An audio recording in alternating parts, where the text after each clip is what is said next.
Merhaba arkadaşlar, kanalımıza hoş geldiniz. Bugün sizler için Neslihan Atagül ve Burak Özçivit'ten romantik fotolar hazırladık.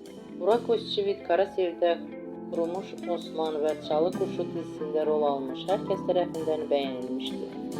Biz de sizler için onların güzel paylaşımlarını hazırladık. Bu videoların devamlı gelmesini istiyorsanız kanalımıza abone olup yorum yazmayı unutmayın. Bizden bu kadar.